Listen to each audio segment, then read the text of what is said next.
beauté, j'espère que vous allez toutes très bien. Aujourd'hui, je vous retrouve pour une nouvelle vidéo, une palette, 2 yeux, 2 looks, parce que j'ai beaucoup aimé faire la précédente. Et du coup, je me suis dit que, par temps de crise, hein, puisque nous sommes en crise, nous allions piocher dans les réserves, voilà, pour faire le roulement des make-up que vous avez dans vos tiroirs. Et il y en a une qui est sortie cet été de palette, que j'ai eu pendant les soldes chez Sephora. Et je vous avoue qu'avec toutes les nouveautés qu'il y a eu en fin d'année, ils nous ont matraqué avec les nouveautés make-up. Je n'avais pas eu l'occasion de plonger mes pinceaux à l'intérieur. C'est la Riviera Palette d'Anastasia Beverly Hills. Voilà. Donc, elle avait fait quand même grand bruit. Tout le monde n'avait pas adhéré à l'harmonie colorée. Néanmoins, j'ai craqué parce que elle était à moins 30%, je crois, aux dernières soldes. Du coup, je me suis dit, pourquoi pas tenter, étant donné qu'il y a vraiment dans les palettes ABH des irisés qui sont juste sublimes. Donc, ce que l'on va faire, c'est faire un côté différent de l'autre. Comme ça, vous avez 2 propositions qui peuvent vous intéresser si vous avez cette palette et que vous n'avez pas d'idée de make-up à faire avec. En tout cas, moi, elle me parle quand même beaucoup. Et c'est vrai que je ne sais pas si ça doit être une aubaine, hein, vraiment, cette situation de crise. Mais je trouve quand même que ça me parle pour utiliser des pépites que j'avais dans ma collection. D'ailleurs, je vais faire un décutler. Donc, si vous voulez, même si Vinted est un peu en, comment dire, en veille en ce moment, puisque les points relais sont fermés, n'hésitez pas à aller faire un tour. C'est La Vie en Rose Pro. Et vous pourrez y retrouver tous les objets dont je me sépare. Voilà, et puis ça pourra faire le bonheur de certaines qui n'ont pas mis la main sur certaines choses, qui étaient en édition limitée ou pas d'ailleurs. Et puis voilà, donc on va commencer tout de suite. Par contre, petit disclaimer, c'est que je vais mettre de la musique sur les réalisations des make-up et je vous retrouve après. Parce qu'avec bébé et Hugo à la maison, c'est juste... et papa en plus qui rentre après, donc ils ont une vie aussi. Voilà, en confinement, je vous avoue qu'à la maison, c'est beaucoup plus bruyant. Et donc, pour vous éviter, hein, n'est-ce pas, le tumulte de la maison, je préfère vous ajouter une petite musique et vous montrer comment réaliser ce make-up.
Alors voilà les filles, le résultat de ce premier look.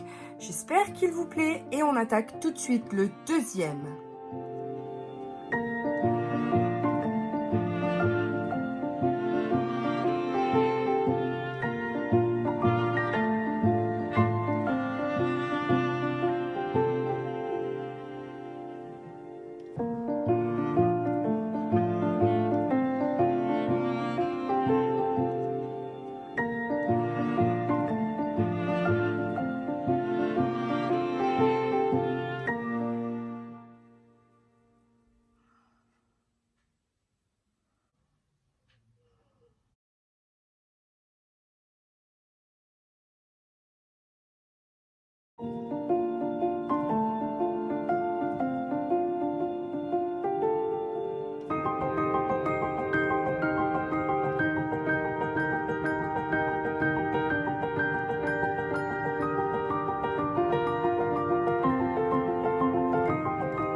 Voilà mes beautés, le rendu du deuxième make-up.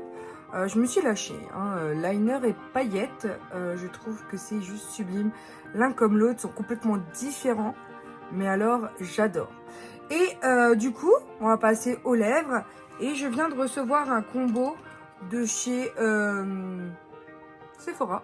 Qui pourrait, je pense, bien faire l'affaire, puisque c'est un joli mauve. C'est le rouge velouté sans transfert en teinte 81 Daydreaming et le crayon à lèvres longue tenue qui correspond à la même teinte 81 aussi en lip liner. En ce qui concerne ce duo de rouge à lèvres, donc liner et rouge à lèvres liquide de chez Sephora, comme d'habitude je suis bluffée par la texture du liner déjà.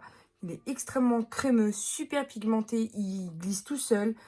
Il est précis, il est en plus comme je les aime, c'est-à-dire rétractable. Donc vraiment, c'est le format qui me convient moi le mieux. Je les conseille, franchement, je vais m'en racheter parce qu'ils sont vraiment très très bien. Je vais acheter notamment le 13, puisque le 13 c'est une de mes favoris des lip stains, des rouges veloutés sans transfert de chez Sephora. C'est vraiment un must pour moi, ainsi que un... Ah ouais, j'en ai un autre aussi, mon favori de tous les temps. Mais j'ai oublié la référence. C'est un marron chocolat foncé, mais vraiment sublime. Et je pense aussi que celui-ci, je vais me l'acheter en lip liner parce qu'ils sont vraiment top. Vraiment, hein. Et du coup, ça bouge plus parce qu'il y a le rouge velouté sans transfert par-dessus. Je trouve quand même que ces deux looks, que vous regardiez comme ça ou comme ça, ces deux looks vont super bien avec le rouge à lèvres et le combo est sublime. Donc, pour résumer, j'adore les deux looks que je viens de réaliser. Franchement, je suis trop fan. Des fois, je me surprends parce que j'ai aucune idée de ce que je vais faire au début. Et ensuite, ça vient tout seul avec les pinceaux. Ça... Alors, des fois, j'ai des ratés, hein. Mais comme le maquillage, c'est des ratés souvent, on démaquille et on recommence. Je ne peux que vous inciter à vous exercer et vous réexercer. Puisque c'est en pratiquant que ben, les pinceaux vous parlent. Voilà, il s'abandonne dans vos doigts et fuit. Et voilà.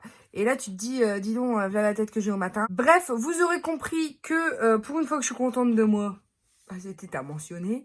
En tout cas, il me reste juste à vous dire de vous abonner si ce n'est pas déjà fait, de checker mes anciennes vidéos parce qu'il y a d'autres looks comme ça. Et surtout, n'oubliez pas que je vous aime à la folie, que la vie est belle en rose et qu'on se retrouve très bientôt pour de nouvelles vidéos. Bisous mes amours, ciao ciao.